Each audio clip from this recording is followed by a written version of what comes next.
Welcome again. Yeah, tomorrow. Why? The light? Nah, it's okay.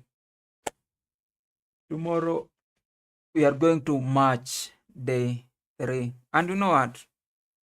I'm just from watching it. It has been like 2 hours ago. Watching Maresca make that, you know, pre-conference interview. And the thing is, Palmer will not be playing. Now, this is the thing. I think that what is happening right now is just, it's like an answer. It's an answer of what a lot of people have been asking, me included. Like, we don't want to see Palmer at the attacking mid. But now, it's like, how life gives you things. It's either you take it or it takes all of it.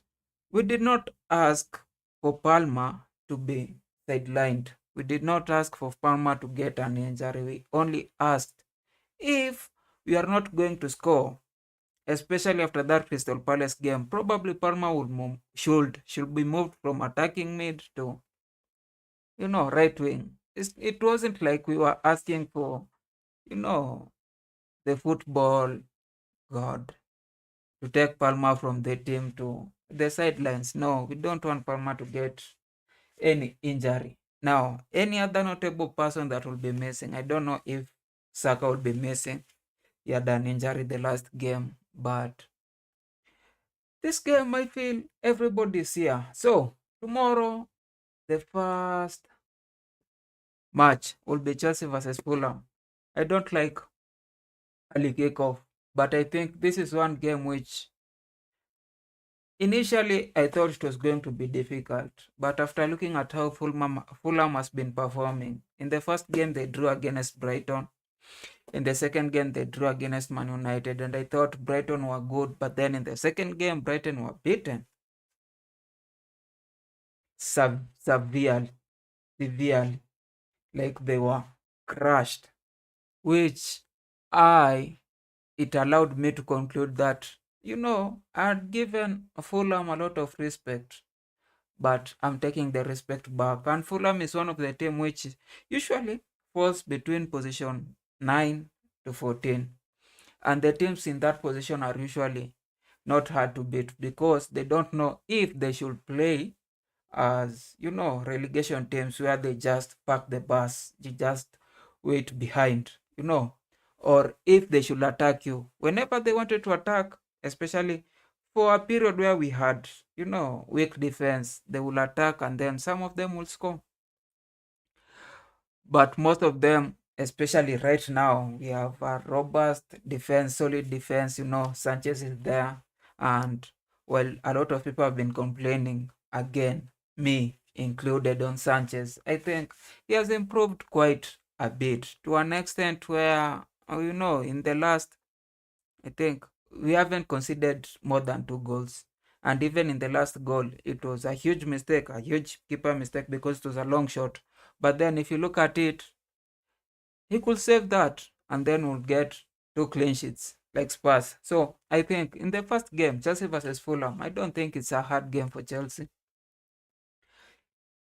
I said like it was a very, very difficult game, like it was a challenging game for Chelsea. But having looked at all those statistics, I conclude that this one, even with starting, even with that early kickoff jinx, we are still going to crush it. Like it's given, even without Palmer. And we could even start with Garnacho. I know possibly he wouldn't have gone on any training. But if it was Pep, sometimes Pep usually just puts people in the lineup even before they had a single training because he usually knows this is why I'm looking for this guy. So if I get this guy, why should I be teaching him anything? And then Wolves versus Everton. Now, I'm retracting back. I had said that Everton, because I hadn't seen their game, I think I'd seen like just a bit of their in the first week. I had said that Everton was one team which was supposed to be in the relegation battle, but they signed Dewsbury Hall, and I'm not just biased because he's coming from Chelsea, but they also had Grealish, and I think Watkins. Not who's the other guy? Who's the other guy in front? I'm forgetting his name, but they are a very interesting bunch. To an extent, if they get you, they'll beat you. I think it's the team that beat Brighton. I think if they get you in your bad day, they beat you. And I think this is also one of the easiest game to bet on. I think Everton will just crush Wolves. Like Wolves is not going to be any. Wolves is a relegation candidate. I've said it. Burnley is one of them. Even though they won last game, I think Burnley is one of them. Wolves is another one. West Ham is another one. Those three. And then, you can also include, Sunderland and Leeds around. But then, I think that game is Everton will win. And then Spurs versus Bournemouth, again, is tomorrow. This is EAT time. So it will be early in any time if you are in Lagos, if you are in, where is it? If you are in London, it might be 2 hours earlier. Tottenham versus Bournemouth, I think Spurs will win this game because they have shown that they are serious. I know they are usually serious in the first leg of the league. Like they will be serious in the first 15 games. They can win even all those 15 games. And then it reaches a point where they're just, they just become shit because they are bottlers. They'll start bottling at some point and then they come from position 1 to position 7 and then they start struggling to get to Champions League position. That's how the trajectory has been for Spurs for quite some time from the days of Pochettino. And I expect that. But for this game, I think Bournemouth has shown that as much as last year they were so solid and they were winning a lot of games. They are not at that level currently. They're struggling. They're struggling to score. I don't know. They're struggling to defend. Possibly because they have lost some of the guys that were helping the team. They have lost the two defenders to Madrid and then the other one to, I think, Italy. Who's that a guy? Why am I forgetting them? I should not be forgetting them. But I think Spurs, even without Xavi, they'll be having Kudus, they'll be having, Brennan Johnson, they'll be having Richarlison, which is just an attack. Then, Bentancur, and then Sar, and then Palhinha. Like, it's a solid team if you look at it. And then, Jed Pence, Jed, the other guy, what's his full name? But Jed is now being called in, for the first time for England. Is a person who can, just an athletic guy. He can come to attack, then run back to defend, and then Udogi, and then, it's like, have I been watching Spurs team? Why do I know everybody? Then Van der Ven, then Romero, then Vicario. They're a solid team. I think that's another win. I think these are given wins. And then Man United and Burnley. Now, this is one of those games where you think any team can win. Like Man United, because they have been losing and drawing a lot, and especially having drawn in Grimsby, they'll be coming here to show that, we are not a shit team. We are trying. So they will be pushing so hard. And, Burnley won against Sunderland. So I think this game they're just coming to maintain.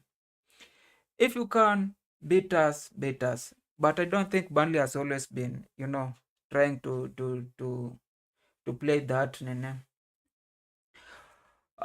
stay at the back. They usually come and try to play, which if you're a good team, it's one of those games which you can beat. Like it's easy. It's not just a team that sits behind, and telling you breakers. No, it's a team that usually, if they get the ball, they try to pass around and try to beat you. So Burnley can win, Man United can win. If Man United just decides to win this game, they can win. But if Burnley plays so well, they can win. Which, if I'm forced to bet on this game, to say which team will win between Man United and Burnley, I think I'll say, this is one of those games which will probably be a draw. And it's not that I hate Man United. It's not that. It's just the way you see the team. The team lost, played so well against Arsenal, lost, then drew, then was beaten by Grimsby. It just shows that. And the problem is that they don't score. They don't create a lot of chances. Even with Grimsby, they tried. They had to wait until Grimsby people are tired before they bring in their new subs to try and force, and they scored 2 goals at the end. But I don't think they're going to do that to Burnley, because sometimes it's just so hard to come from behind when it's a Premier League team. So I think that's one game which must or will be a draw. And I'll review after these things. After the games. All these games are ending on Sunday, so it's easier to do them. My last prediction ended with 7 out of 10. So, I'm always on the right path. If I was at school, that was a possible A or a B plus. Then Sunderland versus Brentford. Now, I don't know about Sunderland. Sometimes they play well, sometimes they don't. They have signed a lot of people, including this week. They have been signing a lot of people. And I'll have to take a lot of time to really, really know if they're a good team. Because they won 3-0, they were beaten by Burnley 2-0.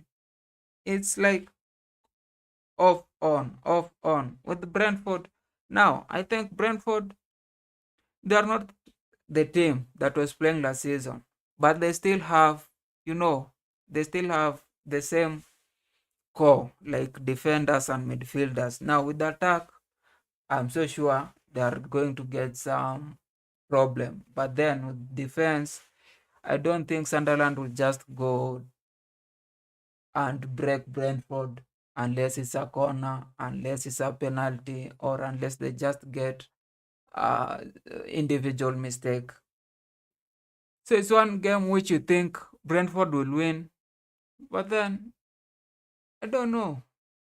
Sunderland can do anything, but you just know that there'll be a lot of goals, but not on Brentford side. So it's probably Brentford win or a draw. If I'm being asked to make my bet on this game, it will be a draw. I don't think Brentford will beat Sunderland at their home. I don't think. Then Newcastle vs Leeds. I know that's given. I think Newcastle were hard done. They have not been performing well, and it's because they have started with, pretty harder teams. Even with Liverpool, they were playing so well. And now they have signed a striker, Walter Made. And I'm sure he will be playing here. And whenever they have a striker, Walter Made, like, really plays like Isak. Like, the difference between Walter Made and Isak is so little, because he's a lanky guy, tall, huge. I think Newcastle, they don't even sign people out of football ability. They are just usually